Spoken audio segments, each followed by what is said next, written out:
Welcome to our continuing series, Fine Poetry, Poems that Touch Deeper Chords. Richard Wilbur, Part 3. Year's End. Now winter downs the dying of the year, and night is all a settlement of snow. From the soft street the rooms of houses show a gathered light, a shapen atmosphere, like frozen over lakes whose ice is thin, and still allows some stirring down within.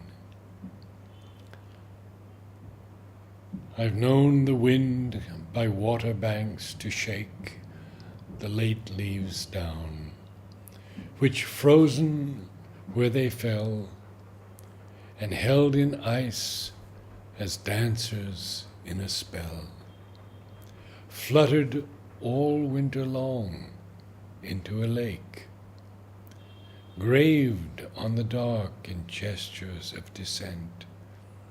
They seemed their own most perfect monument.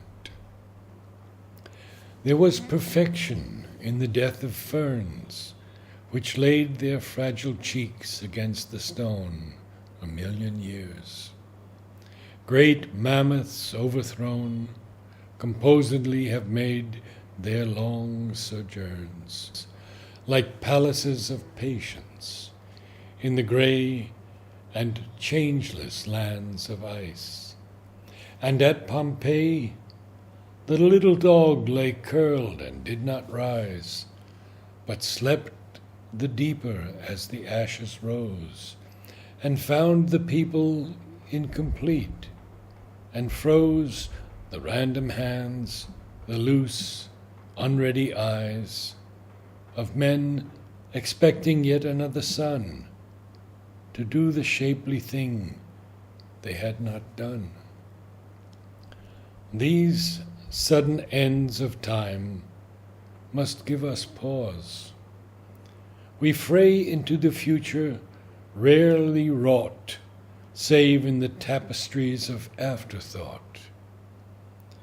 More time, more time.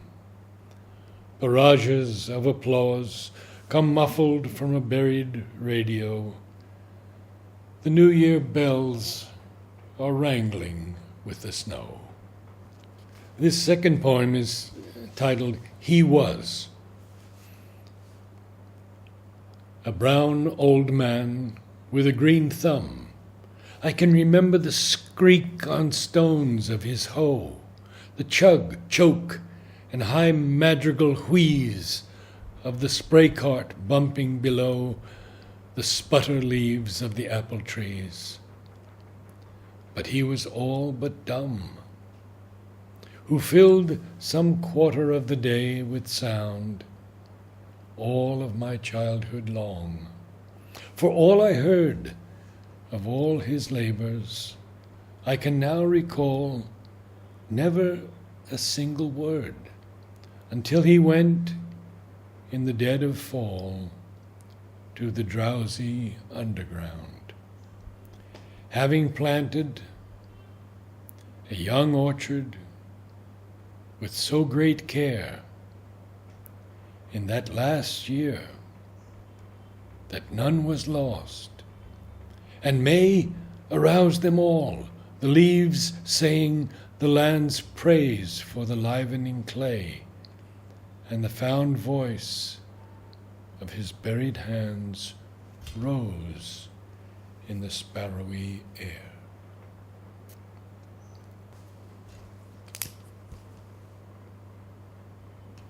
Mind. Mind, in its purest play, is like some bat that beats about in caverns all alone, contriving by a kind of senseless wit not to conclude against a wall of stone. It has no need to falter or explore. Darkly it knows what obstacles are there, and so may weave and flitter, dip and soar, in perfect courses through the blackest air. And has this simile a like perfection? The mind is like a bat, precisely, save that in the very happiest of intellection, a graceful error may correct the cave. The ride. The horse beneath me seemed to know what course to steer. Through the horror of snow I dreamed, and so I had no fear, nor was I chilled to death by the wind's white shudders, thanks to the veils of his patient breath and the mist of sweat from his flanks. It seemed that all night through, within my hand no rein, and nothing in my view but the pillar of his mane.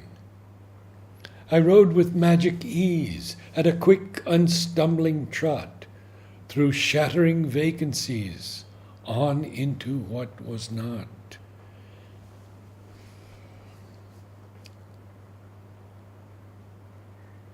Till the weave of the storm grew thin, with a threading of cedar smoke, and the ice-blind pane of an inn shimmered, and I awoke. How shall I now get back to the inn-yard where he stands, burdened with every lack,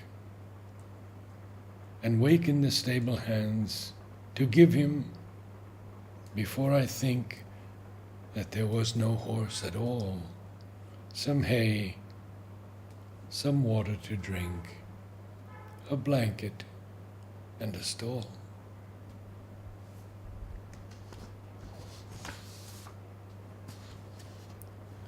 John Chrysostom. He who had gone a beast, down on his knees and hands, remembering lust and murder, felt now a gust of grace, lifted his burnished face from the psalter of the sands, and found his thoughts in order, and cleared his throat at last.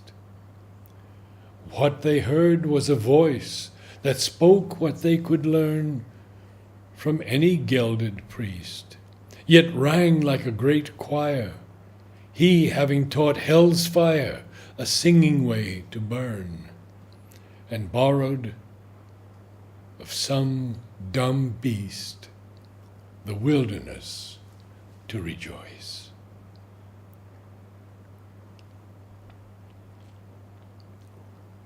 Transit. A woman I have never seen before steps from the darkness of her townhouse door at just the crux of time, when she is made so beautiful that she or time must fade.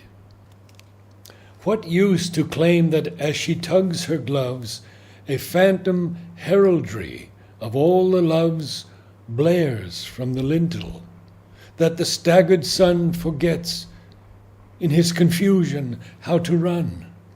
Still, nothing changes as her perfect feet click down the walk that issues in the street, leaving the stations of her body there, like whips that map the countries of the air.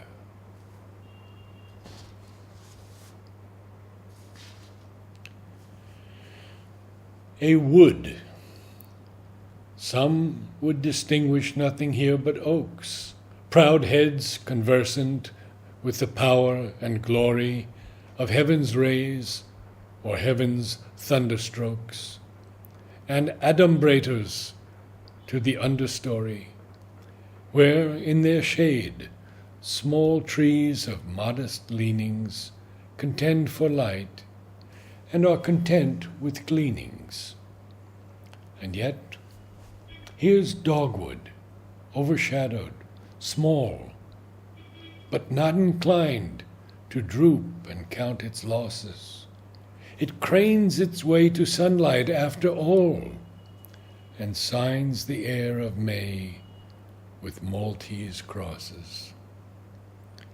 And here's witch hazel, that from underneath great vacant boughs will bloom in winter's teeth. Given a source of light so far away that nothing short or tall comes very near it, would it not take a proper fool to say that any tree has not the proper spirit? Air, water, earth, and fire are to be blended, but no one style, I think, is recommended. The house.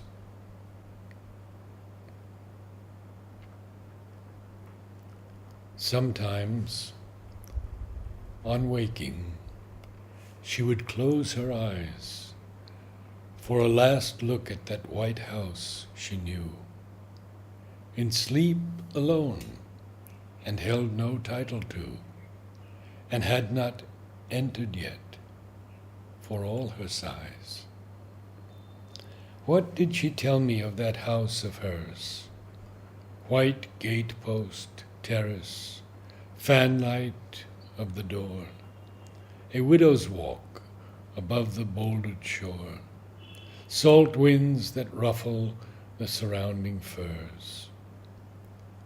Is she now there, wherever there may be? Only a foolish man would hope to find that haven fashioned by her dreaming mind, night after night, my love, I put to sea.